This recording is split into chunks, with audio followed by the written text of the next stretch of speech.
नमस्कार दोस्तों। I hope आप सभी बहुत अच्छे होंगे और आप सबकी तैयारी भी काफ़ी शानदार तरीके से चल रही होगी। आज हम लोग करने वाले हैं बिहार दरोगा का नेक्स्ट प्रीवियस ईयर क्वेश्चन करने वाले हैं। ठीक है, ये स्टेनो वाला है। क्या है ये? स्टेनो असिस्टेंट है। ठीक है, स्टेनो असिस्टेंट का है। ये सब इंस्पेक्टर का क्वेश्चन है, एसआई का। ठीक है, तो इस तरीके से थोड़ा दिमाग में रखिएगा। ये 2018 में 26/8 कब 26/8/2018 का प्रीवियस ईयर का क्वेश्चन है। ठीक है, स्टेनो असिस्टेंट सब इंस्पेक्टर का है। ठीक है, चलिए बिना बात की देर के हम लोग करते हैं प्रीवियस ईयर के क्वेश्चन का व्याख्या। ठीक है, चलिए पहला क्वेश्चन क्या है? पहला क्वेश्चन बोल रहा है अमीर खुसरो निम्नलिखित में से किसके शासनकाल से संबंधित थे। और अमीर खुसरो के बारे में पूछ रहा था किसके का शासनकाल से संबंधित थे। तो किसके शासनकाल से थे? अलाउद्दीन खिलजी के शासनकाल से, ऑप्शन ए। अब देखिए अमीर खुसरो, ये बात जानने से पहले अमीर खुसरो का शासनकाल टर्नओवर कब से कब का था। शासनकाल कहने का मतलब अमीर खुसरो का टाइम पीरियड कब से था? 1253 से लेकर के अमीर खुसरो 1253 से लेकर के 1324। ठीक है, ये कोई रूलर नहीं थे। ठीक है, तो याद रखिएगा। तो 1253 से लेकर 1324 ये टाइम पीरियड में अमीर खुसरो जिंदा थे। तो इनका टाइम पीरियड देखना पड़ा। अलाउद्दीन खिलजी ऑप्शन है, तो अलाउद्दीन खिलजी का टाइम पीरियड कब से कब का था? 1296 से लेकर के कब तक? 1324 ईस्वी तक, सॉरी 1316 ईस्वी तक। किसका था ये टाइम पीरियड? अलाउद्दीन खिलजी का टाइम पीरियड।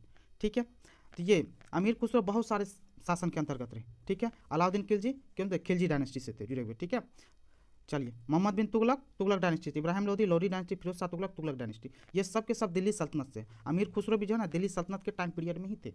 ठीक है, तो इनका टाइम कब से कब तक रहते थे? 1253 से 1324 ईस्वी तक। ठीक है, अमीर खुसरो संत थे ये। ठीक है, और अमीर खुसरो को क्या बोला जाता है? हिंद तोता बोला जाता है। ठीक है, भारत का तोता बोला जाता है। ये कवि थे, शायर थे और संगीतकार भी थे। कौन? अमीर खुसरो। इन्होंने सितार और तबला का आविष्कार भी किया था। ठीक है, अब यहाँ पे हम अधिक सारा का सारा देख रहे हैं कौन? दिल्ली सल्तनत से जुड़ा हुआ। तो आपको चलिए आंसर तो पता चल गया, लेकिन कुछ कुछ जान लीजिए। दिल्ली सल्तनत का दौर कब से कब तक था? तो याद रखिए 1206 से लेकर के कितना? 1526 ईस्वी का दौर, ये दिल्ली सल्तनत का दौर था। ठीक है, इसमें 5 डायनेस्टी आई थी। कौन कौन आपको पता हो तो? गुलाम वंश। ठीक है, गुलाम वंश। दूसरा खिलजी वंश। गुलाम वंश के बाद कौन सा आया? खिलजी वंश। खिलजी वंश के बाद तुगलक वंश। ठीक है, तुगलक वंश के बाद सैयद वंश, और लास्ट में था कौन सा? लोधी वंश। ठीक है, तो ये 5 डायनेस्टी थी, वंश था जो दिल्ली सल्तनत के अंतर्गत था। ठीक है, तो ये चीज़ याद रखिएगा। और दिल्ली सल्तनत का दौर गुलाम वंश 1206 से लेकर के, सॉरी एक मिनट, कितना? गुलाम वंश 1206 से लेकर के 1290 तक ईस्वी तक रहा था। ठीक है, ये याद रखिएगा। दूसरा खिलजी वंश 1290 से लेकर के कब तक? 1320 ईस्वी तक रहा था खिलजी वंश। तीसरा था तुगलक वंश 1320 ईस्वी से लेकर के कब? 1414 ईस्वी तक रहा था। ठीक है, और दूसरा सैयद वंश 1414 से लेकर के कितना? 1451 ईस्वी तक रहा था। ठीक है, और लास्ट में लोधी वंश 1451 से लेकर कब तक? 1526 ईस्वी तक। ठीक है, 1526 ईस्वी में बाबर आक्रमण कर दिया था और लोधी डायनेस्टी को खत्म करके मुगल डायनेस्टी की स्थापना की थी। ठीक है, तो ये इस चीज़ में आप देख लीजिए आराम से, आपको आंसर पता चल गया होगा बहुत सारा चीज़। ठीक है, तो कौन सा? अलाउद्दीन खिलजी। अमीर खुसरो के बारे में बहुत सारी कुछ जानने को मिल गया आपको। ठीक है, चलिए नेक्स्ट क्वेश्चन देखते हैं। भगवान बुद्ध को, क्या क्वेश्चन पूछ रहा है? भगवान बुद्ध को ज्ञान की प्राप्ति कहाँ हुई? भगवान बुद्ध को ज्ञान की प्राप्ति कहाँ हुई थी? तो कहाँ हुई थी? तो बोध गया में हुई थी। ठीक है, ये चीज़ ऑप्शन में दे रखा है राजगिरी। राजगिरी में क्या हुआ था? राजगिरी में भगवान बुद्ध के जाने के बाद प्रथम बौद्ध संगीति हुई थी। कहाँ पे? राजगिरी में। कब? 483 ईस्वी पूर्व में हुई थी। ठीक है, तो याद रखना ये चीज़। कपिल वस्तु में क्या हुआ था? कपिल वस्तु के लुम्बिनी में भगवान बुद्ध का क्या होता है? जन्म हुआ था, जो कि कहाँ है? नेपाल में। ठीक है, ये चीज़ जानना। 563 ईस्वी पूर्व में जन्म हुआ था। सारनाथ में क्या हुआ था? तो सारनाथ में महात्मा बुद्ध ने पहली बात क्या? उपदेश दिया था, प्रथम उपदेश। ठीक है, प्रथम उपदेश दिया था सारनाथ में। किसने? भगवान बुद्ध ने दिया था। ठीक है, तो ये चीज़ जब पहली बार उपदेश दिए थे तो इसी को शब्द बोला था धर्मचक्र प्रवर्तन। ठीक है, चलिए आंसर मिल गया आपका। कौन सा? भगवान बुद्ध की ज्ञान प्राप्ति कहाँ की? बोध गया में हुई थी। चलिए नेक्स्ट क्वेश्चन देखते हैं। राम प्रसाद बिस्मिल क्या है? राम प्रसाद बिस्मिल का नाम किससे संबंधित है? तो राम प्रसाद बिस्मिल का नाम इसमें से कौन से षड्यंत्र से, मतलब केस से संबंधित है? तो कौन सा है? काकोरी षड्यंत्र के, तो ऑप्शन सी। ठीक है, राम प्रसाद बिस्मिल देखिए काकोरी षड्यंत्र से, काकोरी षड्यंत्र हुआ कब था? तो याद रखिएगा 9 अगस्त 1925 ईस्वी को। कब? 9 अगस्त 1925 को काकोरी षड्यंत्र। ठीक है, अब काकोरी षड्यंत्र के साथ साथ राम प्रसाद बिस्मिल का नाम और एक जगह जोड़ा था। कौन सा? मैनपुरी। कौन सा है? मैनपुरी षड्यंत्र। ठीक है, षड्यंत्र केस में इसमें भी इनका नाम लिया जाता है। किसका? राम प्रसाद बिस्मिल का, जो कि 1918 ईस्वी में हुआ था। ठीक है, ये बात समझ में आ गई। अब चलिए कानपुर षड्यंत्र केस कब हुआ था? 1924 ईस्वी में हुआ था। ठीक है, याद रखिएगा, क्योंकि डेट पूछ देता है एग्जाम में। अलीपुर षड्यंत्र केस कब हुआ था? तो अलीपुर षड्यंत्र केस 1908 ईस्वी में हुआ था। कब? 1908 ईस्वी में। मेरठ षड्यंत्र केस कब हुआ था? तो मेरठ षड्यंत्र केस हुआ था कब? 1929 ईस्वी में। कब? 1929। ठीक है, चलिए आपको आंसर मिल गया। काकोरी षड्यंत्र केस से रामप्रसाद बिस्मिल का जुड़ा हुआ। और एक और बात जान ली, काकोरी षड्यंत्र केस में रामप्रसाद बिस्मिल किसके सदस्य थे? ये जुड़े हुए थे हिंदुस्तान रिपब्लिकन एसोसिएशन से जुड़े हुए थे। ठीक है, उन्होंने ही काकोरी षड्यंत्र केस में भाग था। किसने? सारे हिंदुस्तान रिपब्लिकन एसोसिएशन के सदस्य ही काकोरी षड्यंत्र केस किए थे। कब? 1925 में। चलिए नेक्स्ट क्वेश्चन देखते हैं। ओमेगा 3 का वर्ग है, क्या क्वेश्चन पूछ रहा है? ओमेगा 3 का वर्ग है, किसका वर्ग? ओमेगा 3 तो वसीय अम्ल का। ठीक है, ऑप्शन ए। ओमेगा 3 के बारे में, ये हृदय के लिए क्या होता है? अच्छा होता है। ठीक है, चलिए next question. Carbon monoxide, question क्या पूछ रहा है? कार्बन मोनोऑक्साइड विषाक्तता निम्नलिखित में से किसको मुख्यतः प्रभावित करता है? तो किसको प्रभावित करता है? तो रक्त की ऑक्सीजन की वहन करने की क्षमता को प्रभावित करता है कार्बन मोनोऑक्साइड, ऑप्शन डी। मानव के पाचन तंत्र में क्या है? मानव के पाचन तंत्र में पाचन की प्रक्रिया कहाँ से प्रारंभ होती है? तो पाचन की प्रक्रिया कहाँ से प्रारंभ? मुख्य गुहिका, मतलब मुख से प्रारंभ होता है। हम खाना चबाना स्टार्ट करते हैं मुख से, तो पाचन क्रिया भी मुख से ही स्टार्ट होती है। ठीक है, मुख्य गुहिका से। कौन सा अम्ल, क्या क्वेश्चन बढ़ रहा है? कौन सा अम्ल हमारे शरीर में पाचन क्रिया में सहायक होता है? तो पाचन क्रिया में कौन सा सहायक होता है? तो पाचन क्रिया में होता है कौन सा? हाइड्रोक्लोरिक अम्ल। ठीक है, ऑप्शन ए हाइड्रोक्लोरिक अम्ल। ये होता का हाइड्रोक्लोरिक अम्ल, ये जो है ना जठर की कोशिकाओं से निकलती है। कितनी? जठर की कोशिका से निकलती है। ठीक है, चलिए नेक्स्ट क्वेश्चन। निम्नलिखित में से किस विटामिन की कमी से रिकेट्स नामक रोग हो जाता है? सबसे पहली बात तो रिकेट्स बच्चों में पाया जाता है अधिकतर बीमारी। ठीक है, बच्चों में कैल्शियम और फास्फोरस ग्रहण करने की क्षमता क्या जाती है? यदि किसी बच्चे को रिकेट्स बीमारी हो गई है तो बच्चों में कैल्शियम और फास्फोरस ग्रहण करने की क्षमता कम हो जाती है, जिससे क्या होता है? हड्डी कमजोर हो जाता है। ठीक है, तो ये रिकेट्स नाम किसकी कमी से होता है? तो विटामिन डी की कमी से होता है। ठीक है, चलिए अब यहाँ पे ऑप्शन में देखा विटामिन ए। विटामिन ए की कमी से क्या होता है? रतौंधी हो जाता है। ठीक है, विटामिन बी की कमी से क्या होता है? बेरी रोग होता है। और विटामिन सी की कमी से क्या होता है? स्कर्वी रोग हो जाता है। ठीक है, विटामिन को लेकर के आप जानकारी रखना, आपको बहुत कम एग्जाम में पूछा जाता है बार बार। चलिए नेक्स्ट क्वेश्चन क्या बोल रहा है? स्थिति विज्ञान। ठीक है, निम्नलिखित में से किससे संबंधित है? स्थिति विज्ञान किससे? आंकड़ों के अध्ययन से संबंधित है। ठीक है, ऑप्शन डी। नेक्स्ट क्वेश्चन देखते हैं। किस रंग द्रव्य की उपस्थिति कारण पौधों का रंग हरा होता है? पौधों का रंग हरा होने का कारण आपको पता? Chlorophyll, option C. Next question. निम्नलिखित में से किसने तीनों गोलमेज सम्मेलनों में भाग लिया? तीनों गोलमेज सम्मेलन में भाग लिया किसने? सबसे पहली बात तो इसका आंसर आपको बताते हैं। तीनों गोलमेज सम्मेलन में भाग लिया था किसने? तो BR अम्बेडकर ने लिया था, ऑप्शन सी। तीनों गोलमेज सम्मेलन, तो 3 गोलमेज सम्मेलन कौन कौन सा था? 1930 में हुआ था पहला गोलमेज सम्मेलन, 1931 में दूसरा और 1932 में तीसरा। 3 गोलमेज सम्मेलन हुए थे। ठीक है, ये याद रखिएगा, तीनों गोलमेज सम्मेलन में BR अम्बेडकर ने भाग लिया था। कभी कभी एग्जाम में आ जाता है कि गांधी जी कौन से गोलमेज सम्मेलन में भाग लेते? तो सेकंड गोलमेज सम्मेलन में भाग लेते गांधी जी। ठीक है, ये चीज़ आपको पता चल गया।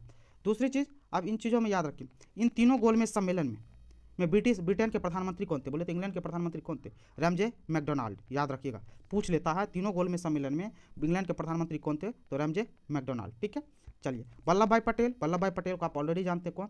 भारत के लोह पुरुष के नाम से जानते हैं। मदन मोहन मालवीय, आपको पता है बनारस हिंदू विश्वविद्यालय के संस्थापक थे। सुभाष चंद्र बोस, आपको पता ही ऑलरेडी, ये फॉरवर्ड ब्लॉक के संस्थापक थे। और 1938 और 1939 में INC की अध्यक्षता भी किए थे। ठीक है, चलिए नेक्स्ट क्वेश्चन देखते हैं। इंडियन नेशनल कांग्रेस क्या है? क्वेश्चन, इंडियन नेशनल कांग्रेस के 1931 ईस्वी के कराची अधिवेशन, कौन सा बोल रहा है? 1931 के कराची अधिवेशन की अध्यक्षता किसने की थी? तो किसने की थी? 1931 के सरदार पटेल ने किया था। ठीक है, ऑप्शन बी, सरदार पटेल ने किया था। अब महात्मा गांधी 1924 ईस्वी में, 1924 में, 1924 ईस्वी में INC की अध्यक्षता किए थे। ठीक है, याद रखिए बेलगांव में। मौलाना आज़ाद ये सबसे यंगेस्ट INC के अध्यक्ष बने थे। ठीक है, इनका ये कब बने थे? ये देखिए लगातार काफ़ी टाइम तक रहे थे, 1940 से लेकर के 1945 तक ये INC के अध्यक्ष थे। सबसे लंबे समय तक INC के अध्यक्ष थे मौलाना आज़ाद, और सबसे यंगेस्ट बोले तो सबसे जवान युवा बने थे, क्या बोलते हैं? INC के अध्यक्ष। ठीक है, यहाँ पे CR राव है। CR राव से थोड़ा सा CR दास मत समझिएगा, CR राव अलग है। CR राव कौन थे? तो इसका पूरा नाम पता है? कल्याणमपुरी, नाम लिख देते हैं आपको, कल्याणपुरी। ठीक है, कल्याणपुरी राधाकृष्ण राव है। CR राव का मतलब है कल्याणपुरी राधाकृष्ण राव है। ये कौन है? भारतीय मूल के अमेरिकी गणितज्ञ हैं। ठीक है, तो इन चीज़ों को थोड़ा सा ध्यान में रखिएगा। CR दास अलग है। ठीक है, ये चितरंजन दास हैं। ठीक है, इन चीज़ों को थोड़ा सा दिमाग में रखना। ठीक है, आंसर कौन सा हो गया? कराची अधिवेशन का सरदार पटेल ने किया था। चलिए नेक्स्ट क्वेश्चन देखते हैं। हम्पी में विजयनगर साम्राज्य, क्या बोल रहा है, हम्पी में विजयनगर साम्राज्य के भग्नावशेष किसके द्वारा 1800 ईस्वी में प्रकाश में लाया गया, किसके द्वारा लाया गया था, तो किनके द्वारा लाया गया था, एंड्रूज फ्रेजर के द्वारा, ऑप्शन सी। ठीक है, ये देखिए हम्पी एक्चुअली में है कहाँ पे, तो हम्पी याद रखिए तुंगभद्रा नदी के किनारे में, क्वेश्चन पूछ लेता बहुत बार कि कहाँ पे, तुंगभद्रा नदी के किनारे पे हम्पी। ठीक है, और विजयनगर साम्राज्य से आपको याद होना चाहिए, विजयनगर साम्राज्य की स्थापना कौन किए थे, हरिहर और बुक्का, हरिहर और बुक्का दो भाइयों ने मिलकर के विजयनगर साम्राज्य की स्थापना किए थे। ठीक है, याद रखना इन चीज़ों को। चलिए नेक्स्ट क्वेश्चन देखते हैं। पंचायती राज का सबसे मुख्य भाग क्या है, पंचायती राज का सबसे मुख्य भाग क्या होता क्या है, तो ग्राम सभा। ठीक है, ऑप्शन डी।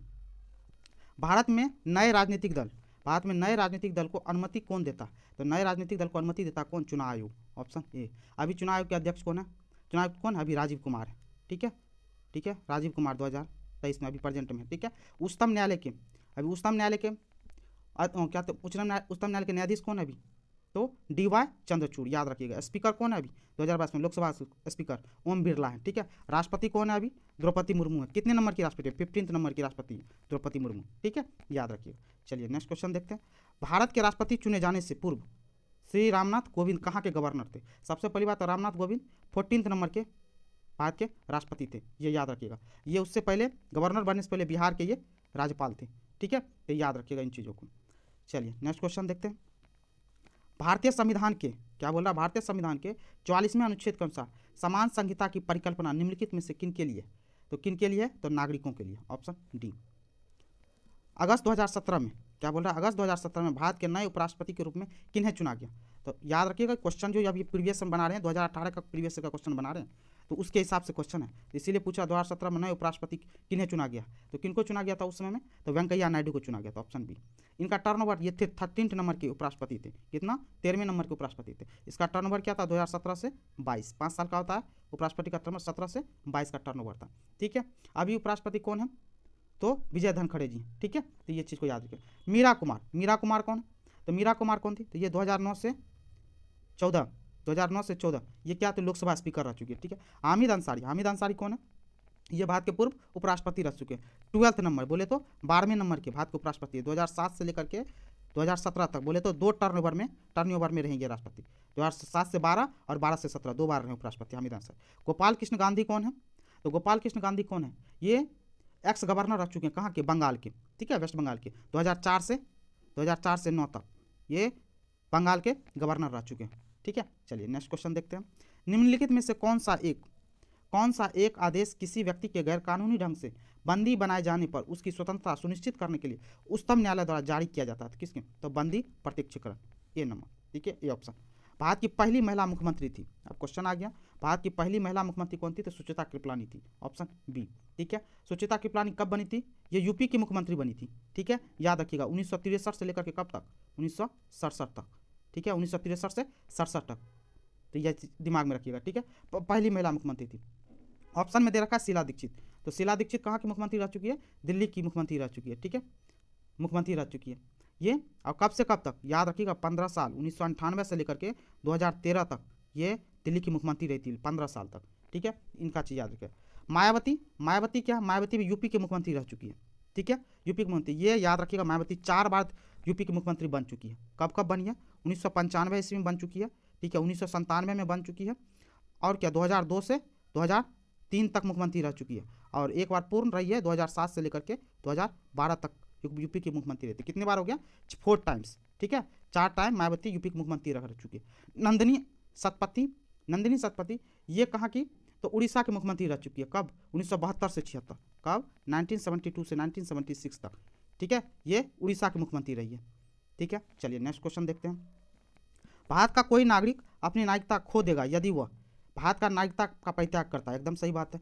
स्वेच्छा से किसी अन्य देश की नागरिकता प्राप्त करता है, तो एकदम सही बात है। नेक्स्ट, किसी अन्य, क्या है, किसी अन्य देश के नागरिक से विवाह करता है, नहीं, ऐसा कुछ नहीं है। ठीक है, सरकार की आलोचना करता है, ऐसा भी कुछ नहीं है। ठीक है, तो कहने का मतलब यदि त्याग करेगा, याद नहीं तो दूसरा क्या, स्वेच्छा से किसी दूसरे देश की नागरिकता ले लेगा, तब होगा, तो कौन, ऑप्शन सी। ठीक है, 1 और 2 होगा। चलिए नेक्स्ट क्वेश्चन देखते हैं। अब क्वेश्चन आया नरसिम्हन कमेटी। नरसिम्हा कमेटी 1 निम्नलिखित में से किन सुधारों से संबंधित है, तो नरसिम्हा कमेटी किससे संबंधित है, तो कौन सा है नरसिम्हा कमेटी, तो बैंकिंग, कौन सा, बैंकिंग संरचना। ठीक है, बैंकिंग संरचना से संबंधित है। अब देखिए बैंकिंग संरचना, ऑप्शन डी, बैंकिंग संरचना। अब इस पर देखिए कुछ कुछ चीज़ें हैं। नरसिम्हन समिति कमिटी वन लिखा हुआ है, तो ये एक दो बार आया होगा, मतलब एक बार ये आया तो कब आया था? नरसिम्हन कमिटी वन 1991 ईस्वी में आया था, ठीक है। एक है नरसिम्हन कमिटी टू, ये कब आया था? तो नरसिम्हन कमिटी टू आया था 1998 ईस्वी में, ठीक है। इस चीज़ को भी दिमाग में रखिएगा, ठीक है। आंसर मिल गया। चलिए और थोड़ी बात जान लेते हैं। उस शिक्षा सुधार को लेकर के कौन सा था? राधाकृष्णन कमेटी आई थी, ठीक है। इस चीज़ को अभी हाल फिलहाल में राष्ट्रीय शिक्षा नीति आई होगी, आपको पता होगा। तो उसके कौन है? राष्ट्रीय शिक्षा नीति के अभी बच्चों में आ गया होगा, पढ़ाई का स्टैंडर्ड तरीका बदला है, तो राष्ट्रीय शिक्षा नीति आई है, ठीक है। राष्ट्रीय शिक्षा नीति कमेटी किसके द्वारा प्रस्तुत किया? तो के कस्तूरी रंगन, याद रखिएगा, के कस्तूरी रंगन समिति है, ठीक है। चलिए अब कौन सा है? अब इसमें देखिए कर संरचना सुधार है, ठीक है। कौन सा है इसमें? कर संरचना सुधार। कर संरचना सुधार किससे है? तो कर राजा चिलैया समिति। कौन सा? राजा चिलैया समिति, राजा चिलैया समिति, ठीक है। इन चीज़ों को याद रखिएगा।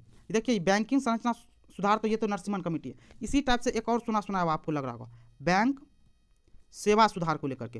बैंक सेवा सुधार समिति कौन सा था? तो गाईपोड़िया समिति, ठीक है। तो ये चीज़ दिमाग में रखिएगा, थोड़ा सुनने में एक जैसा लगता है। बैंक संरचना, बैंक सेवा सुधार, ठीक है। तो बैंक सेवा सुधार गाईपोड़िया समिति, बैंकिंग संरचना नरसिम्हन कमेटी प्रथम, ठीक है। चलिए नेक्स्ट चलते हैं, थोड़ा सा एक मिनट, ठीक है। अब देख लेते हैं क्वेश्चन क्या बोल रहा है। निम्न में से केंद्र सरकार की कौन सी योजना भारत के मुख्य शहरों के विकास से संबंधित है? भारत के मुख्य शहरों के विकास से संबंधित है कौन सी संरचना? तो एमरूट, AMRUT, ठीक है। ये चीज़ याद रखिए, क्या? शहरों के विकास के लिए एमरूट अटल मिशन है, ठीक है। तो अब ये स्टार्ट कब हुआ था? तो इन चीज़ों को याद रखिएगा, 2015 में स्टार्ट हुआ था ये, ठीक है। PMSSY ये कब स्टार्ट हुआ था? PMSSY ये 2003 में हुआ था स्टार्ट, ठीक है। प्रधानमंत्री स्वास्थ्य सेवा है, ठीक है। तो ये स्वास्थ्य को लेकर के हुआ था, PMSSY प्रधानमंत्री स्वास्थ्य योजना, ठीक है। मनरेगा ये ग्रामीण इलाकों में जॉब्स को लेकर हुआ था, ठीक है। ये कब स्टार्ट हुआ था? मनरेगा 2006 में, ठीक है। PMGSY ये ग्राम सड़क, प्रधानमंत्री ग्राम सड़क योजना, ये कब स्टार्ट हुआ था? तो 2000 ईस्वी में स्टार्ट हुआ था, ठीक है। चलिए आंसर मिल गया। चलिए नेक्स्ट क्वेश्चन देखते हैं। भारत की राजकोषीय नीति किसके द्वारा प्रतिपादित की जाती है? तो राजकोषीय नीति क्या था? वित्त मंत्रालय के द्वारा, ठीक है। चलिए वित्त मंत्रालय, तो यहाँ पे भारतीय रिजर्व बैंक RBI की स्थापना कब हुई थी? 1935 में, 1 अप्रैल 1935 को स्थापित, ठीक है। नीति आयोग की स्थापना कब हुई है? तो 2015 में हुई है, ठीक है। इन चीज़ों को याद रखिए। अभी RBI के गवर्नर कौन है? ये भी पता होना, शक्तिकांत दास, ठीक है। सेबी है यहाँ पे, सेबी की स्थापना कब हुई थी? 1988 ईस्वी में। कब? 1988 ईस्वी में सेबी की स्थापना हुई थी, ठीक है। माधवपुरी बुच अभी सेबी के हेड हैं, ठीक है।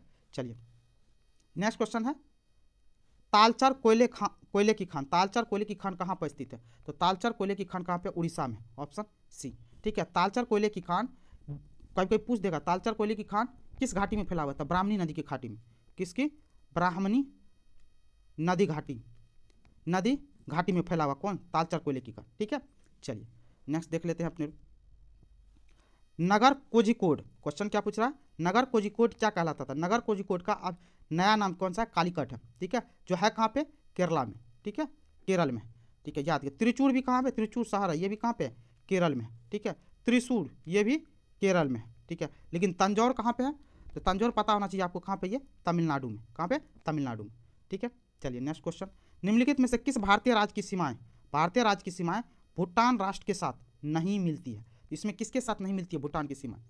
तो कौन से राज्य का? तो मेघालय का नहीं मिलता है, ठीक है। तो ये चाहिए सबसे पहली बात, भूटान देश से हमारे देश के कौन कौन से राज्य की सीमा मिलती है? तो 4 राज्यों की मिलती है। 3 तो ऑलरेडी आपको यहाँ पता चल गया, सिक्किम, अरुणाचल प्रदेश, पश्चिम बंगाल, एक है कौन सा? असम, ठीक है। तो ये चीज़ याद रखिएगा, ठीक है।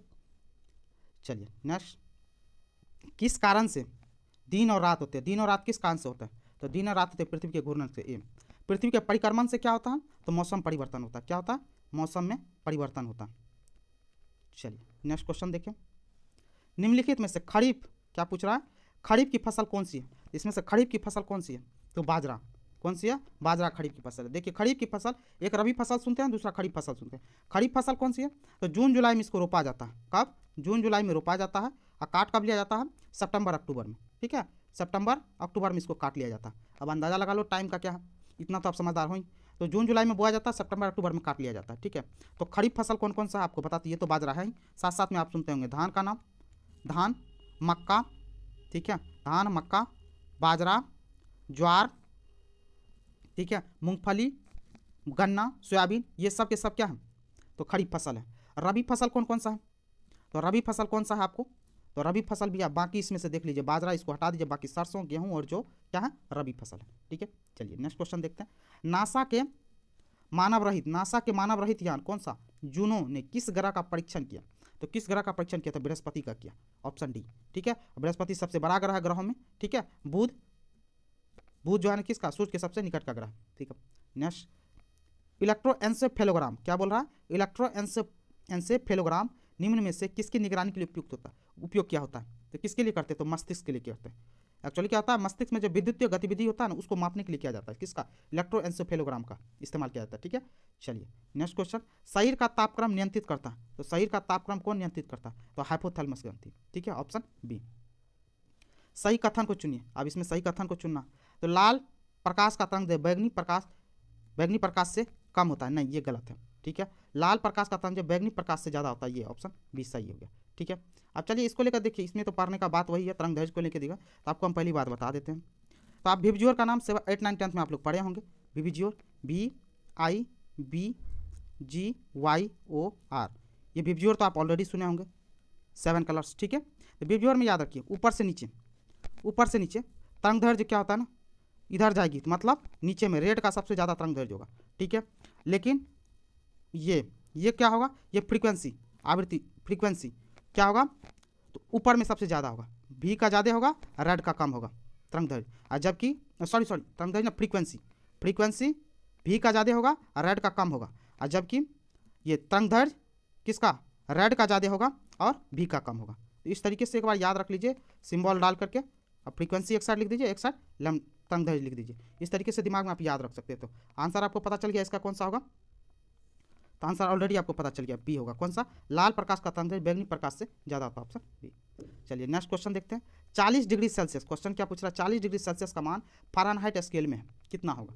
अब ये चीज़ आपको पता होना चाहिए, इसके लिए आपको फार्मूला ऑलरेडी पता होना चाहिए, C/5 = F-32/9 = K - 273.15 × 5 = R/4। ये फार्मूला आप हमेशा याद रखिए। ठीक है, और इससे जुड़ा हुआ क्या होता है ना, अब जो भी 40 डिग्री सेल्सियस दे रखा है, तो अब किसमें डाल दो, 40 डिग्री सेल्सियस की जगह पे 40/5 = F-32 40 से काटोगे 5 8 जा होगा, ये क्या होगा, इससे 9 8 जा 72 = F-32, F का मान निकाल लोगे तो कितना हो जाएगा 104।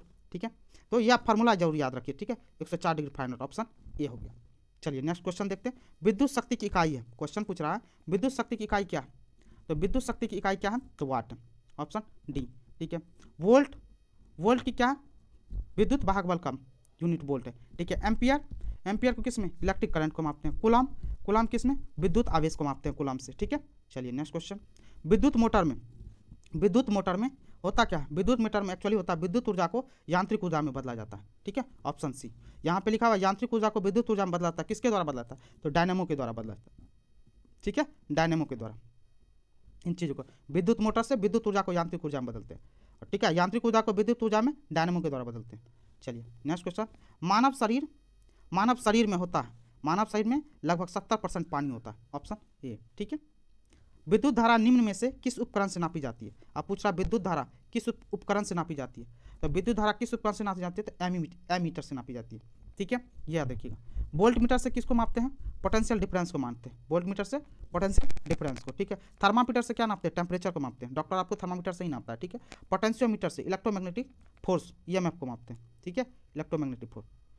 ठीक है, पोटेंशियोमीटर से। चलिए, निम्न खनिजों में से किस खनिज के उत्पादन भारत विश्व में अग्रणी है, तो कौन, अभ्रक के उत्पादन में, ऑप्शन ए।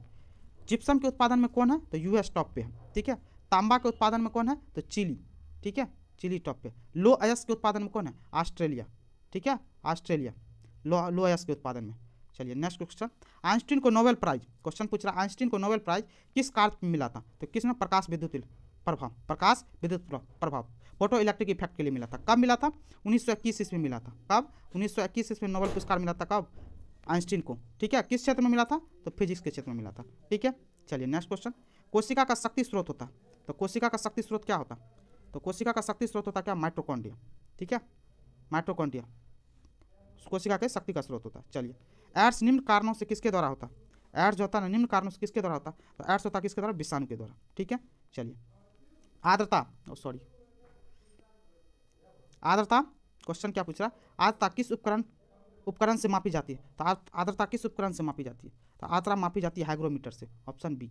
ठीक है, हाइड्रोमीटर से क्या मापते हैं, हाइड्रोमीटर से मापते हैं वाटर का डेंसिटी मापते हैं हवा में। ठीक है, पायरोमीटर से क्या होते हैं, हाई टेम्परेचर को मापा जाता है पायरोमीटर से।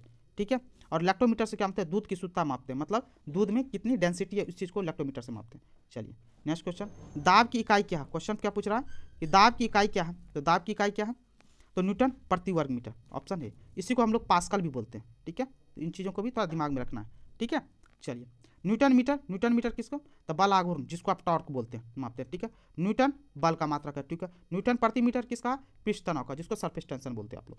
चलिए भारत में पशुपालन एवं कृषि के प्राचीनतम साक्ष्य प्राप्त हुए, ये प्रीवियस में भी आपको सेट में बता चुके हैं। भारत में पशुपालन एवं कृषि के प्राचीनतम साक्ष्य कहाँ प्राप्त हुए, तो मेहरगढ़ से, ऑप्शन डी। और मेहरगढ़ है कहाँ पे, ये पाकिस्तान के बलूचिस्तान इलाके में। ठीक है, तो ये चीज़। नेक्स्ट, भगवान बुद्ध के महापरिनिर्वाण के बाद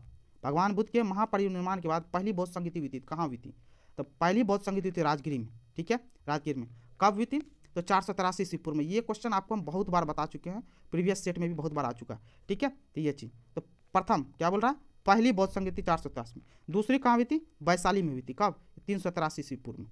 ठीक है, ये, और तीसरी कब हुई थी, पाटलिपुत्रा में। ठीक है, ये कब, 251 ईस्वी पूर्व में।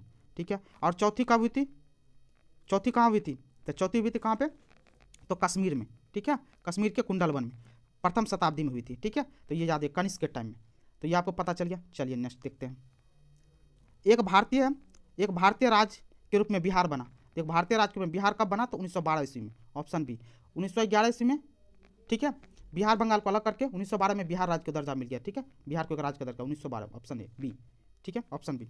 निम्न में इनमें से किसने, एक मिनट आपको थोड़ा सा और बताने के लिए बता दूं मैं, तो देखिए ये तो 1911 में बिहार बंगाल से बिहार अलग हो गया, 1912 में बिहार बन गया, 1936 में बिहार से उड़ीसा अलग हो गया। ठीक है, 2000 में बिहार से झारखंड अलग हो गया। ठीक है, चलिए ये चीज़ आपको पता भी होगा, लेकिन हम सोचे एक बार आपको बता दें। चलिए नेक्स्ट क्वेश्चन, किसने पहली बार यह व्याख्या की थी कि पृथ्वी को अपनी धुरी पर घूमने के कारण प्रतिदिन सूर्योदय एवं सूर्यास्त होता, किसने बोला था, आर्यभट्ट ने बोला था। ठीक है, ये चीज़ याद रखिए, किसने बोला, आर्यभट्ट ने बोला। अब देखिए यहाँ पे भास्कर देख रखा है, तो आपको पता है भास्कर 1 और भास्कर 2 को लेकर के। भास्कर 1 आपको पहले बता दें, हिंदू अरबी या दशमलव प्रणाली के सूत्रधार थे, कौन, भास्कर प्रथम। ठीक है, ब्रह्मगुप्त कौन थे, ये गणितज्ञ थे, कौन थे, गणितज्ञ थे। बराहमीर कौन थे, तो बराहमीर कौन थे, ये खगोल वैज्ञानिक थे। ठीक है, चलिए नेक्स्ट क्वेश्चन देखते हैं, सुवर्णभूमि का वह राजा कौन था जिसने नालंदा में एक बौद्ध विहार की स्थापना की तथा उसके रखरखाव हेतु अपने दूत द्वारा देवपाल से 5 गांव दान देने के लिए प्रार्थना की, किसने बोला था, पालपुत्र देव ने बोला था, ऑप्शन सी। ये प्रीवियस आपको सेट में भी हम बता चुके हैं। ठीक है, अब देखिए नेक्स्ट क्वेश्चन, बिहार के निम्न हिस्सों में से कौन सा हिस्सा भूतात्विक दृष्टि से अपेक्षाकृत पुराना, तो कौन सा, खड़गपुर की पहाड़ी, ऑप्शन सी। है कहाँ पे ये खड़गपुर की पहाड़ी, आपको पता हो तो खड़गपुर की पहाड़ी कहाँ पे है, तो ये मुंगेर की तरफ है, मुंगेर बिहार का एक डिस्ट्रिक्ट है। ठीक है, मुंगेर की तरफ। ठीक है, मुंगेर में ही ऋषिकुंड है। ठीक है, खड़गपुर में ही कौन सा, ऋषिकुंड याद रखिएगा, कौन सी है ये, ऋषिकुंड, गर्म जलधारा की झरना है। ठीक है, इन चीज़ों को भी दिमाग में रखना। चलिए बिहार पर बख्तियार खिलजी के हमले का पहला विवरण प्राप्त होता है, तो कहाँ से प्राप्त होता है बिहार में, तो बख्तियार खिलजी का, तो तबाकत ए नासिरी से, कौन सा, तबाकत ए नासिरी, ऑप्शन बी। अब देखिए, तो बिहार में बख्तियार खिलजी का आक्रमण हुआ कब था, 893 ईस्वी में, और बख्तियार खिलजी कौन था, तुर्क था, याद रखिएगा। नालंदा विश्वविद्यालय को नष्ट किया था इन्होंने। और तबाकत ए नासिरी लिखा किसने था, तो मिनहाजुद्दीन सिराज ने, मिनहाजुद्दीन सिराज। ठीक है, इन्होंने लिखा था। इन चीज़ को भी दिमाग में रखना आपको। ठीक है, चलिए नेक्स्ट क्वेश्चन, बिहार का अधिकांश क्षेत्र आच्छादित है, बिहार का अधिकांश क्षेत्र किस चीज़ से, तो कछाड़ी मिट्टी से आच्छादित, ऑप्शन बी। ठीक है, शेख बहाउद्दीन जकारिया, क्या क्वेश्चन पूछता है, शेख बहाउद्दीन जकारिया किस संप्रदाय से थे, तो किस संप्रदाय थे, तो सुहारवर्दी संप्रदाय से, तो ऑप्शन ए। ठीक है, अब देखिए शेख बहाउद्दीन जकारिया को इल्तुतमिश ने एक उपाधि दिया था, तो उस उपाधि का नाम क्या है, तो याद रखिएगा, शेख उल इस्लाम। ठीक है, शेख उल इस्लाम की उपाधि मिला था किसको, शेख बहाउद्दीन जकारिया को, किसने दिया था, तो इल्तुतमिश ने दिया था। ठीक है, इल्तुतमिश कौन किस डायनेस्टी से था, याद रखिएगा, गुलाम वंश से। ठीक है, दिल्ली सल्तनत से जुड़ा हुआ है। चलिए इन शासकों में से किसने अपनी सैन्य टुकड़ियों को 200, 250 और 500 की इकाइयों में विभाजित किया, तो किसने किया था, तो किसने इस्लाम शाह, ऑप्शन डी इस्लाम शाह। अब देखिए इस्लाम शाह को लेकर के हम कुछ कुछ बता दें। इस्लाम शाह ये पुत्र था किसका? शेरशाह सूरी का पुत्र था। किसका? शेरशाह सूरी का पुत्र था। कौन? इस्लाम शाह। ठीक है, अब यहाँ पे देखिए सिकंदर शाह। सिकंदर शाह ये अदीना मस्जिद बनाया था, ये बंगाल का शासक था। अदीना मस्जिद बनवाया था बंगाल में। ठीक है, इस चीज़ को याद रखिए, बंगाल का शासक था। एक सिकंदर लोदी करके भी है, सिकंदर लोदी ने गाजे सिकंदरी बनाया था। सिकंदर लोदी याद रखिएगा, ये शाह है, ये लोदी है। सिकंदर लोदी, लोदी डायनेस्टी का था। इसने गज ए सिकंदरी चलाया था। क्या? गज ए सिकंदरी। ठीक है, याद रखिएगा। और दूसरा 1504 ईस्वी में, 1504 ईस्वी में क्या क्या था? ये आगरा शहर को बसाया था। आगरा शहर को बसाया था, आगरा शहर बसा के अपनी राजधानी लाया था। ठीक है, तो इन चीज़ों को भी थोड़ा याद रखिएगा। चलिए आंसर तो पता है, लेकिन और चीज़ जान लीजिए इसमें। शेरशाह सूरी डायनेस्टी की स्थापना किया था। ठीक है, और इसने 2 युद्ध लड़ा था, किनके साथ? तो हुमायूं के साथ। ठीक है, कौन सा? एक चौसा का युद्ध, इनसे क्वेश्चन पूछता है, चौसा का एक युद्ध, और दूसरा पूछता है कन्नौज का युद्ध। ठीक है, कन्नौज का युद्ध एक लगा था चौसा का कब? 1539 ईस्वी में, और दूसरा कन्नौज का युद्ध 1540 ईस्वी में। दोनों युद्ध में हुमायूं को हराया था इन्होंने। ठीक है, चौसा का युद्ध को ही बिलग्राम का युद्ध भी बोलते हैं। ठीक है, इन चीज़ों को भी दिमाग में रखना। ठीक है, चलिए शेरशाह का मृत्यु, शेरशाह का मकबरा कहाँ है? सासाराम में, जो कहाँ है? बिहार में। ठीक है, चलिए नेक्स्ट देखते हैं। बहलोल लोदी के बारे में आप लोग को ऑलरेडी पता होगा। बहलोल लोदी कौन? लोदी डायनेस्टी का पहला शासक था। ठीक है, दिल्ली सल्तनत से जुड़ा हुआ ये सब। चलिए नेक्स्ट क्वेश्चन। यह कथन किसका है कि अकबर के शासन में इलाहाबाद में 40 स्तंभ युक्त मंजिल के निर्माण में 5000 से 20,000 लोगों ने 40 साल तक काम किया? यह कहना किसका था? कहने का मतलब किसने बोला था? तो विलियम फिंच के द्वारा कहना था। Option C. कश्मीर का अकबर के नाम से प्रसिद्ध सुल्तान था, ये आपको पता होगा, काफ़ी एग्जाम में पूछा जा चुका। कश्मीर के अकबर के नाम से कौन जाना जाता है? सुल्तान जैनुल आबदीन। और सुल्तान जैनुल आबदीन का आपको पता हो तो किस वंश से था? ये क्वेश्चन पूछा जाता। शाह मीर वंश से। कौन सा? शाह मीर वंश से था ये। कौन? जैनुल आबदीन, सुल्तान जैनुल आबदीन। इसका टर्नओवर क्या था? टाइम पीरियड कब से कब से? 1420 ईस्वी से लेकर के 1470 ईस्वी तक शासन किया। ठीक है, कश्मीर में।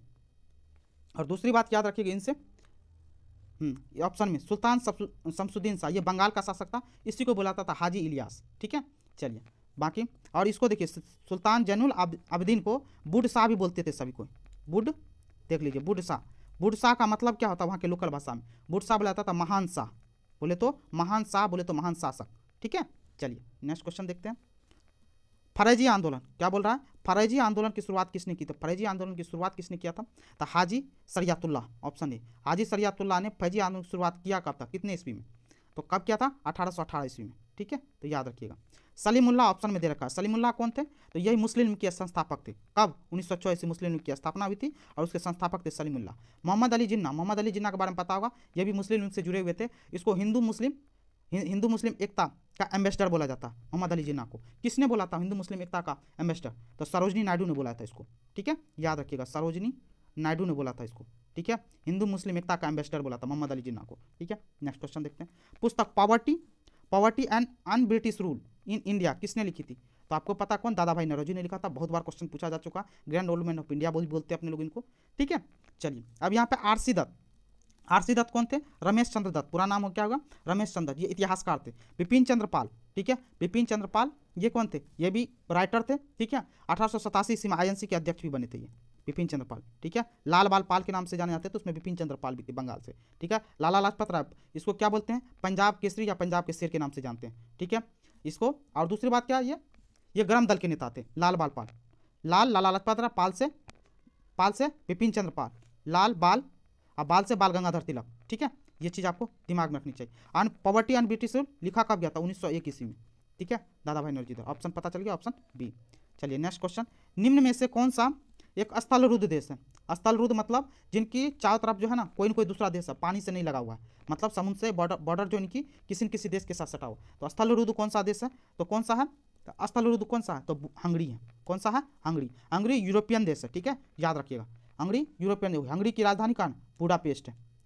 कहाँ पे है? बुडापेस्ट। हंगरी की राजधानी बुडापेस्ट। यूक्रेन, आजकल यूक्रेन चर्चा में भी, आपको पता यूक्रेन की राजधानी कहाँ? कीव है। ठीक है, याद रखें। बेल्जियम की राजधानी कहाँ? बेलारूस। कहाँ पे है? बेलारूस। ठीक है, रोमानिया की राजधानी आपको पता होगा, तो कहाँ? बुखारेस्ट। नाम लिख देते हैं आपका, बुखारेस्ट। ठीक है, बुखारेस्ट रोमानिया की राजधानी। ठीक है, सबके सब यूरोपियन कंट्री है। ठीक है, चलिए निम्न में से कौन सा द्वीप, क्वेश्चन पूछ रहा कौन सा द्वीप क्षेत्रफल में सबसे बड़ा? द्वीप पूछा, द्वीप क्षेत्रफल में सबसे बड़ा, तो कौन सा? तो बोर्नियो। ऑप्शन ए, ठीक है, बोर्नियो, याद रखिएगा। ये इंडोनेशिया का, ठीक है, इंडोनेशिया का पार्ट है बोर्नियो, तो ये चीज़ याद। वर्ल्ड का थर्ड लार्जेस्ट है, वर्ल्ड में थर्ड लार्जेस्ट द्वीप है ये, कौन? बोर्नियो, ठीक है। एशिया में पहला, एशिया फर्स्ट है ये, याद रखिएगा, एशिया में पहला है, इंडोनेशिया का पार्ट है, ठीक है। ग्रेट ब्रिटेन आपको पता ही है, इसकी राजधानी कहाँ? लंदन है, ठीक है, ये चीज़ याद रखिएगा ग्रेट ब्रिटेन का। चलिए दूसरा सुमात्रा कहाँ पे है? तो ये भी इंडोनेशिया का पार्ट है, ठीक है, याद रखिएगा। मेडागास्कर कहाँ पे है? ये आपको पता होगा, तो अफ्रीका के ईस्टर्न पार्ट में है मेडागास्कर, और पूरा का पूरा ये आइलैंड वाला कंट्री है, ठीक है, एशिया का। यह हिंद महासागर में पड़ता है, ठीक है, अफ्रीका का। इसकी राजधानी कहाँ? एंटानानैरिवो, याद रखिएगा, एंटानानैरिवो, ठीक है। क्वेश्चन कहीं से भी पूछ सकता, हो सकता कभी आपको राजधानी पूछ दे, कुछ पूछ दे, तो कहाँ पे है मेडागास्कर? तो अफ्रीका के पूर्वी भाग में है, हिंद महासागर में है, ठीक है। तो ये चीज़ को लेकर के चलिए, जितना हो सकता है हम कोशिश करते हैं आपको ज़्यादा से ज़्यादा बताते चलें, ताकि एग्जाम पॉइंट ऑफ व्यू से आप उतने परिपक्व हो जाओ, ठीक है। किस क्षेत्र में भूमध्यसागरीय जलवायु प्रचलित नहीं है? क्या पूछ रहा है? भूमध्यसागरीय जलवायु प्रचलित नहीं है, तो कहाँ पे नहीं है? तो पंपाज में, ऑप्शन डी। ये पंपाज है कहाँ पे? साउथ अमेरिका वाले पार्ट में, ठीक है। केप टाउन कहाँ? ये साउथ अफ्रीका में, ठीक है। मध्य चिली कहाँ है? ये साउथ अमेरिका में। एडिलेड कहाँ पे? एडिलेड ये ऑस्ट्रेलिया में, ठीक है। चलिए, वह देश जो विश्व में रेशम का सबसे बड़ा उत्पादक है, रेशम मार्ग आप जानते ही होंगे, चीन, चाइना हो, ठीक है, चीन सबसे। भारत अब्रक में सबसे बड़ा, किसमें? अब्रक में सबसे बड़ा उत्पादक है, ठीक है। ब्राजील किस चीज़ के लिए जाना जाता है? तो कॉफ़ी उत्पादन में सबसे टॉप पे है। जापान ऑटोमोबाइल सेक्टर में थर्ड लार्जेस्ट है, ठीक है, ठीक है। इंडिया भी आजकल चर्चे में आ रहा है, ठीक है, जापान को बहुत जल्दी बीट करने वाला है, ठीक है।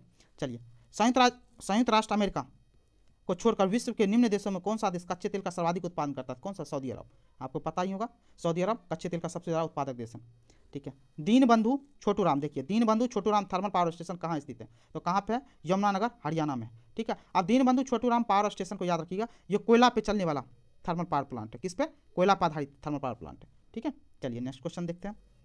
नेक्स्ट क्वेश्चन है, किसी भी मानचित्र पर, क्वेश्चन क्या पूछ रहा है? किसी भी मानचित्र पर एक जैसे वर्षा वाले स्थानों को जोड़ने वाली रेखाएं कहलाती है क्या? समवर्षा रेखा कहलाती है, ऑप्शन बी। निम्न में से कौन सा परमाणु ऊर्जा केंद्र, क्वेश्चन क्या पूछ रहा है? कौन सा परमाणु ऊर्जा केंद्र पूर्णतया भारत द्वारा निर्मित है?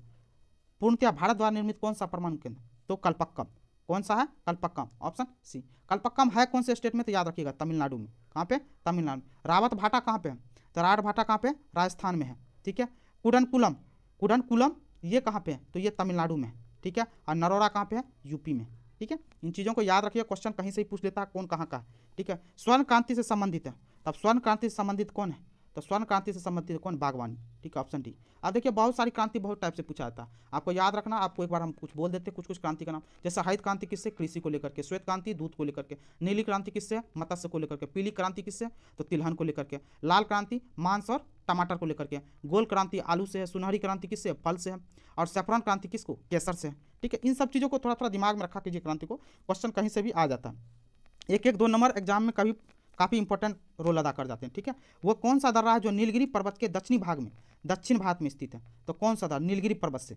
तो नीलगिरी पर्वत से कौन सा अटैच है? तो कौन सा है? तो पालघाट है। कौन सा? पालघाट। अब पालघाट है कहाँ पे? ये तो पालघाट है केरला में, ठीक है। तो इन चीज़ों को याद रखिएगा। इसको केरल का प्रवेश द्वार बोलते हैं, पालघाट को। किसका?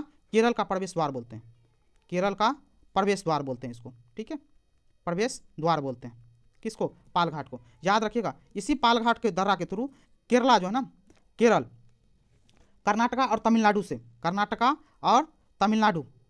तमिलनाडु और कर्नाटका से ये जुड़ पाता है, ठीक है। तो किससे? पालघाट से, ठीक है। अब चलिए बाकी और सभी देख लेते हैं। कौन सा और बचा हुआ है इसमें? भोरघाट कहाँ पे है? तो भोरघाट महाराष्ट्र में। कहाँ पे है? MHA महाराष्ट्र में, ठीक है, याद रखिएगा। भोरघाट महाराष्ट्र में। तो ये कहाँ से कहाँ? तो ये याद रखिएगा, मुंबई को, महाराष्ट्र को किससे? पूना से जोड़ता है, ठीक है, तो याद रखिएगा, मुंबई को पूना से जोड़ता है कौन? भोरघाट। थालघाट किसको जोड़ता है? थालघाट मुंबई को नासिक से जोड़ता है, थालघाट मुंबई को नासिक से जोड़ता है। इन चीज़ों को याद रखिए। और बालघाट ये महाराष्ट्र में है, ठीक है। गोदावरी नदी बेसिन को भीम नदी बेसिन से अलग करता है कौन? बालघाट। तो याद रखिएगा, गोदावरी नदी बेसिन को किसको? भीमा नदी बेसिन से अलग करता कौन? बालघाट। थालघाट आपको ऑलरेडी बता दी कौन सा? मुंबई से नासिक को जोड़ता है, ठीक है, याद रखिए। पालघाट के बारे में ऑलरेडी आपको बता दीजिए, क्या चीज़ है? केरल का प्रवेश द्वार है, ठीक है। चलिए नेक्स्ट क्वेश्चन, भारत का एकमात्र राज्य कौन सा है जहां केसर का उत्पादन था? आपको पता है केसर के लिए जम्मू कश्मीर फेमस है, ऑप्शन ए। विश्व प्रसिद्ध विक्टोरिया प्रपात, क्या क्वेश्चन पूछ रहा है, विश्व प्रसिद्ध विक्टोरिया प्रपात निम्न से कौन सी नदी पे है, विक्टोरिया प्रपात किस नदी पे, जाम्बेजी नदी पे, ऑप्शन सी। ठीक है, इन चीज़ों को याद रखिए, जाम्बेजी नदी। अब ये देखिए है कहाँ जाम्बेजी नदी, ये अफ्रीका में, ठीक है, अफ्रीका में। नील नदी भी अफ्रीका में, जारे नदी भी अफ्रीका में है, कांगो नदी भी अफ्रीका में। तो बोले तो सारा का सारा इसमें नदी का नाम क्या, अफ्रीका की नदी का नाम है। ठीक है, याद रखिए। नील नदी दुनिया की सबसे लंबी नदी है, इसकी लंबाई कितना, 6650 मीटर, याद रखिएगा। मिस्र को नील नदी की देन बोलते हैं। ठीक है, तो याद रखिएगा इस चीज़ को लेकर के, क्वेश्चन कहीं से भी आ सकता। अलास्का, क्या क्वेश्चन पूछ रहा है, अलास्का निम्नलिखित में से किस देश में स्थित है, अलास्का किस देश में, संयुक्त राज्य अमेरिका में, अमेरिका का पार्ट है। और अलास्का संयुक्त राज्य अमेरिका का सबसे बड़ा राज्य है, सबसे बड़ा राज्य है। ठीक है, सबसे बड़ा राज्य है। ठीक है, किसका, संयुक्त राज्य अमेरिका का। तो ये चीज़ दिमाग में रखिएगा। ठीक है, संयुक्त राज्य अमेरिका का सबसे बड़ा राज्य है कौन, अलास्का। और दूसरी बात यहाँ याद रखिए, सब ये कभी अलास्का जो है ना, अलास्का यूएसएसआर का पार्ट हुआ करता था, किसका, यूएसएसआर का। ठीक है, और अमेरिका ने यूएसएसआर से अलास्का खरीद लिया, कितने में खरीदा था, कब खरीदा था, 1867 ईस्वी में। ठीक है, बड़ा चर्चा में है, इस चीज़ को जान के रखिएगा। ठीक है, 30 मार्च 1867 को खरीद लिया था अलास्का को, यूएसएसआर से कौन खरीद लिया था, संयुक्त राज्य अमेरिका ने। बहुत कम पैसे, उस समय के हिसाब से 45 करोड़ 81 लाख, बोले तो 72 लाख डॉलर में। ठीक है, 72 लाख डॉलर में। ठीक है, चलिए नेक्स्ट क्वेश्चन, भारत का सबसे बड़ा जलप्रपात, भारत का सबसे बड़ा जलप्रपात कौन सा, तो जोग जलप्रपात भारत का सबसे बड़ा जलप्रपात है। ठीक है, कितना मीटर है, 253 मीटर ऊंचा। ठीक है, सबसे ऊंचा बोला ना, तो जोग जलप्रपात है। तो जोग जलप्रपात कहाँ पे है, तो ये क्वेश्चन पूछ लेता आपसे, तो कहाँ पे, कर्नाटक में। ठीक है, कर्नाटक में है। तो याद है कौन सी नदी पे है, शरावती नदी पे है। ठीक है, जितना भी हो सकता है आपको हम एज पॉसिबल बताने की कोशिश करें। आंसर मिल गया, बाकी सब भी देख लेते हैं कौन सा, शिव समुद्रम जलप्रपात, ये भी कहाँ, कर्नाटक में। ठीक है, कौन सी नदी पे है, तो कावेरी नदी पे है। इन चीज़ों को भी याद रखें। हेगेन नक्कल, ये कहाँ पे, ये तमिलनाडु में है। कहाँ पे है, तमिलनाडु में, कौन सी, कावेरी नदी पे। ठीक है, इन चीज़ों को याद रखिए। चित्रकूट कहाँ पे है, ये छत्तीसगढ़ में, कहाँ पे है, छत्तीसगढ़ में। इन चीज़ों को याद रखिए, छत्तीसगढ़ में। तो कौन सा, चित्रकूट है। और कौन सी नदी पे है, तो चित्रकूट जलप्रपात कौन सी, इंद्रावती नदी पे। किस पे, इंद्रावती नदी पे। ठीक है, सारा आंसर मिल गया। चलिए, ऊर्जा का सबसे बड़ा वैकल्पिक स्रोत है, आपको पता, ऊर्जा का सबसे बड़ा वैकल्पिक सौर ऊर्जा, ऑप्शन डी। जनसंख्या लाभांश किससे निर्दिष्ट करता है, तो जनसंख्या लाभांश निर्दिष्ट करता है किससे, किसी जनसंख्या का तरुण आयु संरचना। ठीक है, यंग पॉपुलेशन। ठीक है, अब चलिए, केरल में मार्शल आर्ट, क्वेश्चन पूछ रहा है, केरल में मार्शल आर्ट को किस नाम से जाना जाता है, तो कलारी पाइटू के नाम से जाना जाता है, ऑप्शन ए, कलारी पाइटू के नाम से। नेक्स्ट क्वेश्चन, आंतरिक सुरक्षा अकादमी क्या है, आंतरिक सुरक्षा अकादमी कहाँ स्थित था, माउंट आबू में, option B. Next question, Bharat का राष्ट्रीय गीत किस उपन्यास से लिया गया है, भारत का राष्ट्रीय गीत किस उपन्यास, भारत का राष्ट्रीय गीत बोल रहा है किस उपन्यास से, तो आनंद मठ से लिखा गया। आनंद मठ लिखा किसने, तो बंकिम चंद्र चट्टोपाध्याय, तो बंकिम चंद्र चट्टोपाध्याय जी ने। ठीक है, गोदान किसने लिखी है, तो गोदान प्रेमचंद्र ने लिखी है। ठीक है, ये जितनी भी बुक हैं काफ़ी फेमस है, कभी भी क्वेश्चन पूछा जा सकता है। देवदास किसने लिखा है, तो शरत चंद्र चट्टोपाध्याय जी ने लिखा है। ठीक है, घोड़ा किसने लिखा है, रविंद्रनाथ टैगोर ने लिखा है। ठीक है, चलिए नेक्स्ट क्वेश्चन, सूरसागर क्या है, सूरसागर आपको ही पता है, सूरसागर क्या था, आपको चीज़ बहुत, सूरदास की काव्य रचना, option B. Next question, Nobel पुरस्कार निम्नलिखित में से किस क्षेत्र में नहीं दिया जाता, क्वेश्चन क्या पूछ रहा है, नहीं दिया जाता, किस में, गणित के क्षेत्र में नहीं दिया जाता, ऑप्शन बी। बाकी सब क्षेत्र में दिया जाता, साहित्य में दिया जाता, विज्ञान में दिया जाता, शांति में दिया जाता। ठीक है, गणित में नहीं आता। तो गणित का नोबेल किसको बोलते हैं, तो गणित का नोबेल फील्ड मेडल्स को बोलते हैं, किसको, फील्ड मेडल्स को बोलते हैं गणित का नोबेल। ठीक है, ये याद रखिएगा, गणित के फील्ड मेडल 4 आदमियों को दिया गया।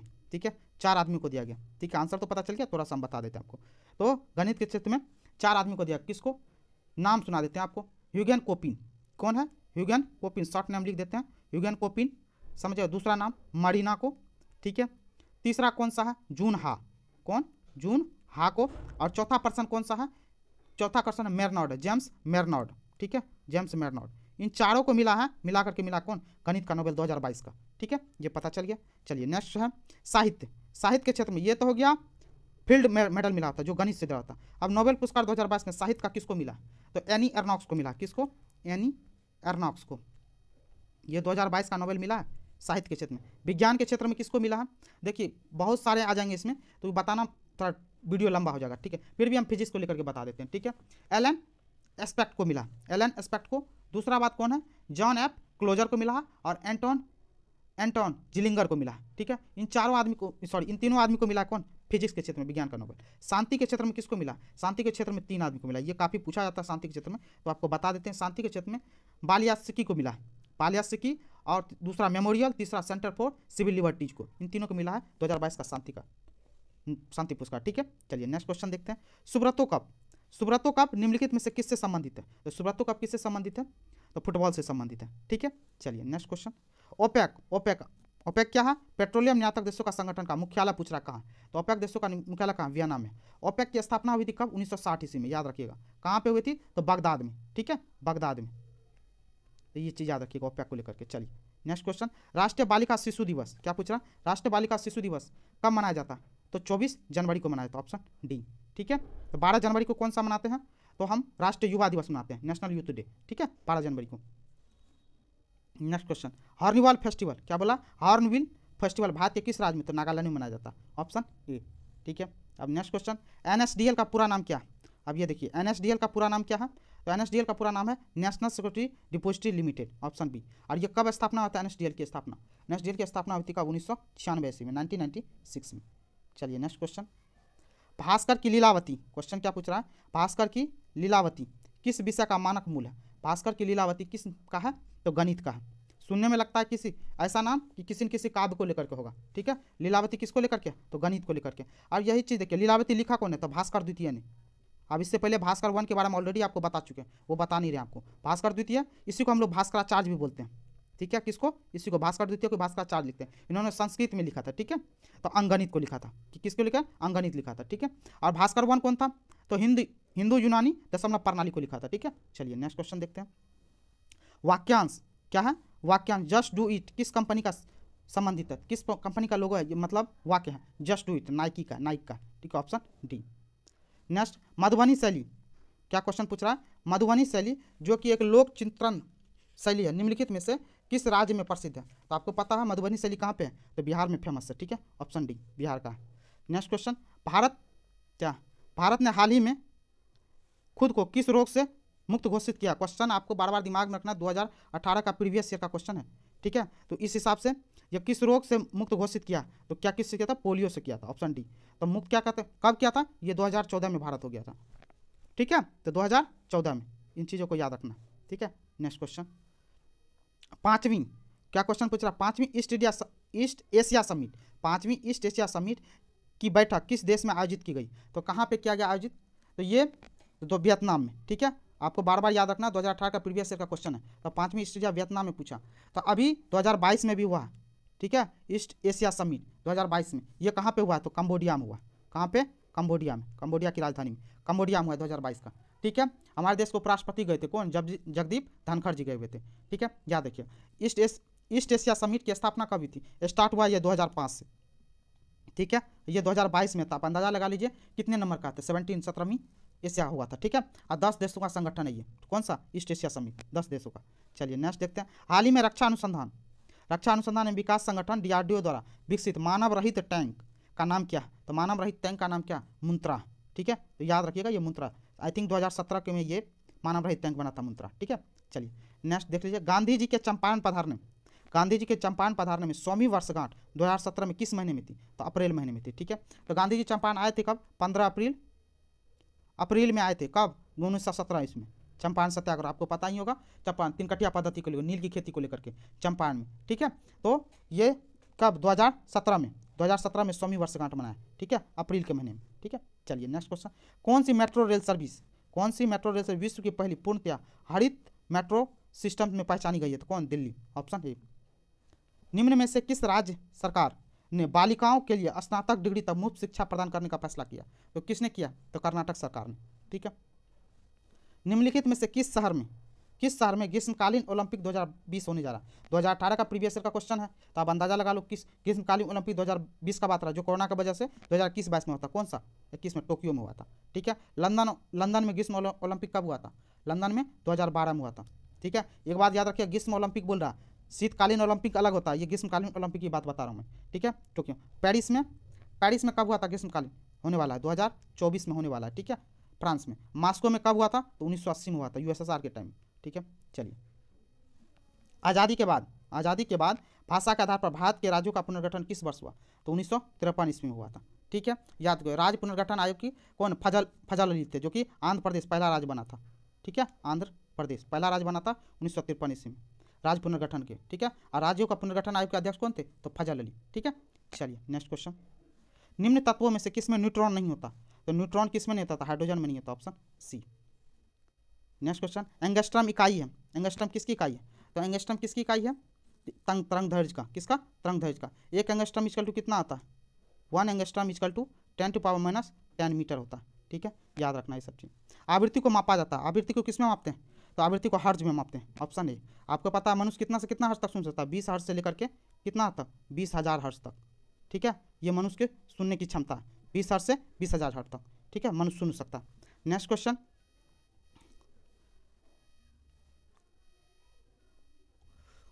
नेक्स्ट क्वेश्चन क्या है हमारा? भारत के निम्न राज्यों में से किसे चीनी का कटोरा कहा जाता है? तो चीनी का कटोरा हम किसको बोलते हैं? उत्तर प्रदेश को, ठीक है। चीनी का कटोरा कहने का मतलब सबसे ज़्यादा चीनी का उत्पादन कौन करता है? उत्तर प्रदेश करता है भारत में। और लास्ट क्वेश्चन है आपका कौन सा? ट्राइग्लिसराइड, ट्राइग्लिसराइड क्या है? तो ट्राइग्लिसराइड क्या है? वसा है, ठीक है। ये था पूरा का पूरा आपका प्रीवियस ईयर का क्वेश्चन पेपर। आई होप आपको पसंद आया होगा, पसंद आया होगा तो प्लीज़ करके चैनल को लाइक करें, कमेंट करें, शेयर करें और चैनल को सब्सक्राइब जरूर कर लें। Thank you so much.